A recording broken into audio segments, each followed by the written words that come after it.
महाराष्ट्रातलं युती सरकार हे शेतकऱ्याच्या पाठीशी उभे राहणारं सरकार असून सोयाबीन व कापूस उत्पादक शेतकऱ्यांना हेक्टरी 5,000 रुपयाची मदत जाहीर केली असून राज्यातील कापूस आणि सोयाबीन उत्पादक शेतकऱ्यांना भावांतर योजनेअंतर्गत भाव परत देत हेक्टरी 5,000 रुपये मदत देण्याचे महायुती सरकारने जाहीर केले होते।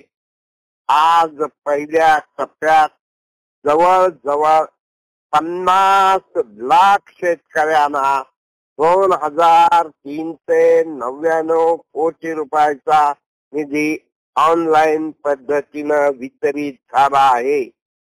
महायुतीने दिलेला शब्द पूर्ण केला आहे।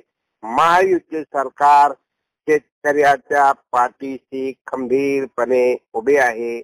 मित्र हो, मराठवाडा नेता YouTube आवडत असेल तर सबस्क्राईब करा, शेअर करा, लाईक करा। धन्यवाद।